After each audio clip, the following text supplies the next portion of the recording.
Hello friends, welcome to my YouTube channel Dream Mechanic. साथीहरू, म आज देखाउन गइरहेको छु तपाईँहरूलाई क्याम चेन हाम्रो कसरी टाइट हुन्छ अटोमेटिक भन्ने बारेमा। जस्तो हाम्रो क्याम चेन लुज भयो भने यसले कसरी अटोमेटिक टाइट गर्छ भन्ने बारेमा। यो हिरो एक्सपल्स बाइकको मैले इन्जिन खोलेको छु र इन्जिन खोलेर अब यसको इन्जिन फिटिङ भइरहेछ। यसको क्याम चेन टेन्सनरले क्याम चेन कसरी एडजस्ट गर्छ भन्ने बारेमा फिटिङ गर्न गइरहेको छु। यसरी क्याम चेनमा एउटा ग्यासकेट हुन्छ, यसमा चिबन लगाएर फिट गर्नुपर्छ। त्यसपछि यसको दुईवटा नट लगाउनुपर्छ। यसको दुईवटा नट लगाएपछि हाम्रो क्याम चेन कसरी एडजस्ट हुन्छ एडजस्टरले हेर्न गइरहेको छु। यो सबैको बाइकमा युज हुने कुरा हो, यो सबैले हेर्न नि जरुरी छ।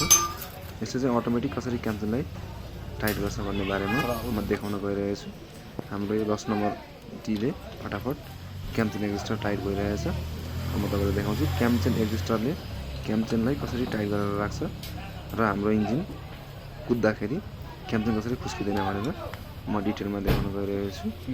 यसरी हेर्नुहुन्छ हाम्रो क्याम चेन चाहिँ एडजस्ट लगाइसकेको छ। एडजस्ट लाउँदाखेरि क्याम चेन लुजै छ। हाम्रो क्याम चेन नयाँ हाल्दा पनि लुजै हुन्छ।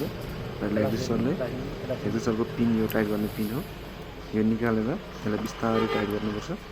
र यसले टाइट गरेपछि यसले अटोमेटिक एडजस्ट गर्छ। सुरुमा पनि देख्नुभएको थियो। र यसले एडजस्ट गरेपछि क्याम चेन टाइट हुन्छ। क्याम चेन टाइट भएपछि हाम्रो गाडी यो एडजस्टरले जति दिनसम्म क्याम चेन लुज धेरै हुँदैन त्यतिसम्म एडजस्टरले क्याम चेनलाई अटोमेटिक टाइट गरेर राख्छ र क्याम चेन हाम्रो खुस्किँदैन है त्यो इन्जिनबाट।